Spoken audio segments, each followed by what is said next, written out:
Let China sleep, for when she awakes, she will shake the world. It is well known that China's influence in the world has significantly increased in the last decades. It has changed, becoming one of the biggest economies in the globe, transferring some of this economic power into foreign investment, military capability, and scientific research. As much as China's economic situation has changed, so has its perspective on the predominantly Western world order, which has been led by the United States since the end of World War II. Following détente with the United States during the Vietnam War, China has generally concentrated on the economic aspects of its foreign affairs.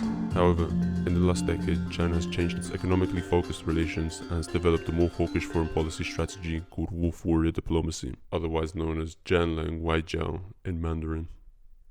China is challenging the West and is creating a multipolar international order in the process. Its frictions with the United States and other countries have received a lot of media coverage and is a topic of debate of many conversations. Liberal democracies are no longer taking center stage as other players are gaining power in the international arena. Martin Jack is the author of the global bestseller When China Rules the World, The End of the Western World and the Birth of a New Global Order, which was first published in 2009. It has since sold over 350,000 copies. He was a senior fellow at the Department of Politics and International Studies, Cambridge University, and was previously a senior visiting research fellow at IDEAS, a center for diplomacy and grand strategy at the London School of Economics. Currently, he is a visiting professor at Tsinghua University Beijing and Fudan University Shanghai. He has also given a TED Talk on understanding the rise of China, which has amassed several million views online. In his book, the underlying argument is that China's impact on the world will be as great as that of the United States over the last century, probably far greater. Some of the predictions given in his TED Talk a decade ago have turned out to be true, showing how China would change over time on the international stage. However, several of the other predictions have not turned out exactly how he had described them, as a lot has changed since 2009, especially with COVID and the Russian invasion of Ukraine.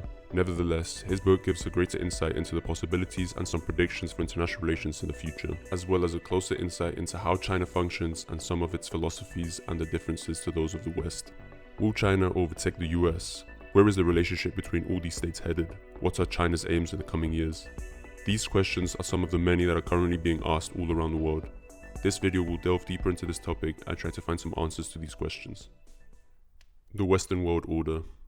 Shack puts into context the power of the US and its dominant position since 1945. Even during the Cold War, its economy, military capability, and technological sophistication were far more advanced than that of the Soviet Union, so the dominant power theory was hardly challenged in his view. A major boost was given to America's global position following the collapse of the Soviet Union in 1991. From this dominant position of the US, multinational and global institutions were created. Amongst these are the UN, the International Monetary Fund, and NATO. These institutions have been a testament to the global power and authority conveyed by the US over the several decades and the extent of its reach and influence around the globe.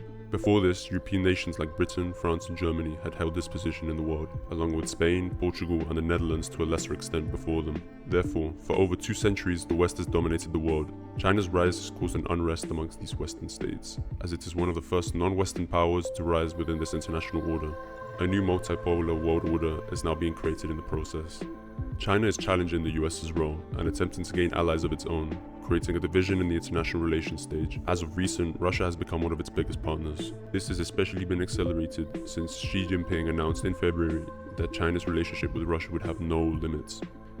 It is important that if confrontations between the multipolar orders are to be avoided, then integration between them on a range of fronts is recommended, especially now more than ever. Economic shift. Jack consequently states that we are now witnessing a historic change that will transform the world order in the future. This rise has already resulted in a significant shift in the balance of global economic power. The meltdown of Wall Street and some of its financial institutions in September 2008 accelerated the rise. The economic position of the United States and many of its institutions like Freddie Mac and Fannie Mae had large sums of money invested in them from countries like China. The financial crisis illustrated the differences between an East Asia cash-rich from decades of surpluses and the US, which was cash-poor following years of deficits. Additionally, projections by Goldman Sachs forecasted that the largest economies in the world by 2050 will be China, followed by a closely matched US and India some way behind, and then Brazil, Mexico, Russia, and Indonesia. However, China seems to be doing far better economically than its fellow BRICS members. which for many years have thought to grow as much as China has over the last decades. If these projections do end up being accurate, or even fairly accurate, the world will come to look like a very different place, as military and political power rest on economic strength, as argued by Paul Kennedy in The Rise and Fall of the Great Powers. The ability of nations to exercise and sustain global hegemony has ultimately depended on their productive capacity. What makes China's economic transition very similar to that of the West is the overall shift from an industry-focused economy towards a service-focused economy. This also happened with many Western economies some years before, where the industry sectors were being outsourced to different countries and services were becoming a greater part of the economy. Sectors such as tech, which utilize valuable data, are becoming far more important with every passing day. That is why a lot of resources are allocated by governments into improving certain service sectors. Whoever controls the data as time progresses will have a greater advantage, as its uses are considerable. From knowing what consumers like to knowing what a country's citizens are unhappy with, the more information one has, the better. The EU and China especially have had a very fruitful trade relationship, with the EU being China's largest trading partner. The relationship has come a long way economically since the EU-China Strategic Partnership in 2003, which was the decisive moment for trade initiation between both parties. In the last decades more than ever, China's trade and economic projects in Africa have shown that China is committed towards developing its economic presence abroad. As of 2021, China-Africa trade has hit a record high of $254 billion in total trade volume between both parties. After 2015, trade had taken a slight downturn, but since 2020, as according to data from Chinese customs, it has exploded to levels not seen in some years. However, as of recent, China's zero-COVID policy has slowed down national economic growth. Its zero-COVID policy basically entails that drastic measures will be taken in order to keep COVID cases at a minimum. Trying to keep cases so low has caused the halt of major economic regions at times. The full or partial lockdowns of cities such as Shanghai have caused certain economic sectors to be put on hold, which has not been good for the Chinese economy. This strict policy may keep China from reaching previous GDP growth figures as long as it is in place. Military power. As its economic power increased, so did China's investment into military capabilities. Its annual expenditure reached an estimated $293 billion in 2021, although its expenditure is dwarfed by that of the US, which reached $800 billion. It is still increasing every year and has far outpaced countries including India, the UK, and Russia. Its acquisition of aircraft carriers in the last decades and increasing intrusions of Taiwan airspace have made its military activities subject to a large amount of media coverage, especially as of recent, as worries over the issue mount from all sides. Also, with its new military base in Djibouti, China's aspirations grow further, yet still far from those of the US, which holds many different military bases around the globe. This base, alongside China's economic projects, show the extent of China's influence in Africa.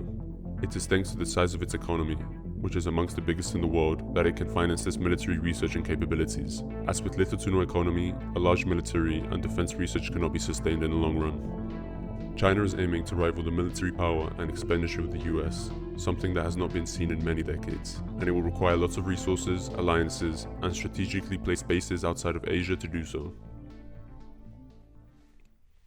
The Multipolar World Order.